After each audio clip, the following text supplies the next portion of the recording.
عسلامة ومرحبا بكم الناس الكل، ان شاء الله تكونوا الكل بألف خير. مرحبا بليزابوني اجدد والقدم الكل معانا. رجعت لكم بحاجة هكي بنينة وسهلة ونجموا نعملوها لفلفة في طولة رمضان، ما تاخوش منا برشا وقت، والبنة راهي مضمونة 1000%. وتعرفوني نرجع لكم كان بالحاجة البنينة والسهلة. مش نعملوا مع بعضنا مسلي بالدجاج، والا تعملوا بالاسكوبوكو باللي تحبوه انتوما. وتنجموا تستغلوا الخضرة اللي موجودة عندكم. معناها أن كما أنا لهنا حطيت زدت هكايا من الخضرة الموجودة عندي في الدار، وراهو جاي بنين.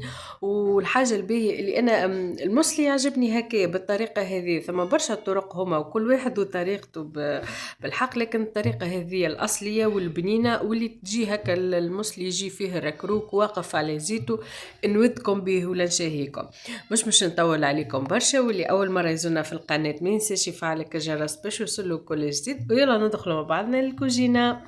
كما قلت لكم بالنسبه لي انا استعملت لهنا تريفات دجاج. نجموا تستعملوا اسكوبوك، وكما تنجموا تستعملوا اللحم، اي نوع متاع لحوم نتوما تحبوهم. خذيت لنا التريفات الدجاج نتاعي، فوحتهم ملح، فلفل احمر، فلفل اكحل، مغرفتين كركم، وحطيت معاهم تابل. حطيت ستر مغرفة سكنجبيل، ومغرفة كليل، ومغرفة زعتر. كان عندكم الكليل الأخضر تنجموا تزيدوا تحطوا منه راقي.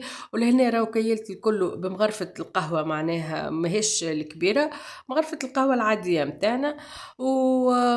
وحطيت صبيت كي ما يقارب كيس دوريلاكس زيت نباتي، خاطر كيما تعرفوا المصلي راهي العمدة متاعو كل على زيت، ويقف على زيت ويجي فيه هكا الراكروك. انا يعجبني ويجيني هكاكا بنين، وتشوفوا في الاخر كيفاه جانا.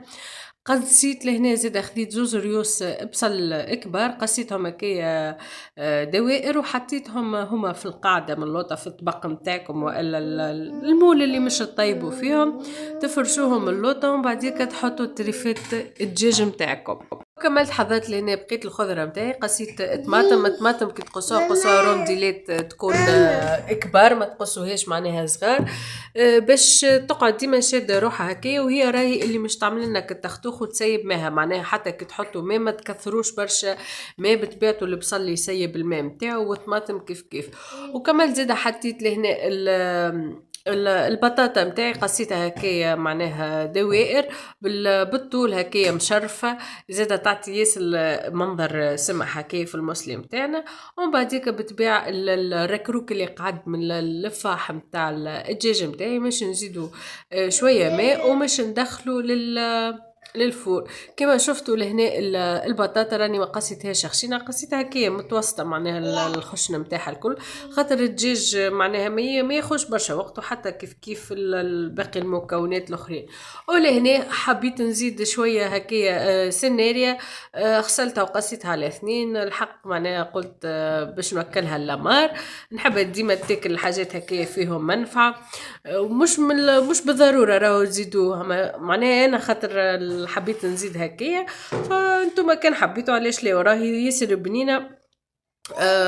وكملت قصيت لهنا 4 سنينات ثوم، حطيتهم معاها. وكملت زدت لنا شطير كعبة قرص، قصيتها هكايا عرفتوا جويدة الوحدات الشرائح متاعها. وصدقوني قداش يزيد يبنن ومن بعد كي تجيب هكايا زادة تنجموا تاكلوه، راهو بنين على الاخر.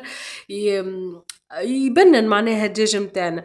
ولهنا هذه الركروك اللي قعد متاع الفاح متاع الدجاج، زدته شويه ماء وصبيته على الخضره متاعي كليكا، ومش نلفو هكايا بابي الومنيوم من الفوق، وندخلو ديريكتومون للفور. ولهنا راني من الاول نسيت، لكن قبل ما ندخلو تفكرت، كملت زدتو جرينات فلفل هكايا قصيتهم مع الاثنين.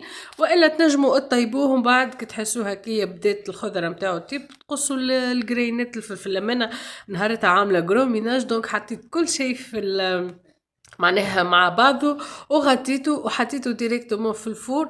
وطاب سلة على نار هكايا متوسطة، يطيب في حقه، يقف على زيت، ويقعد فيها كركروك باش نجموا مثال تعديه وكليكا.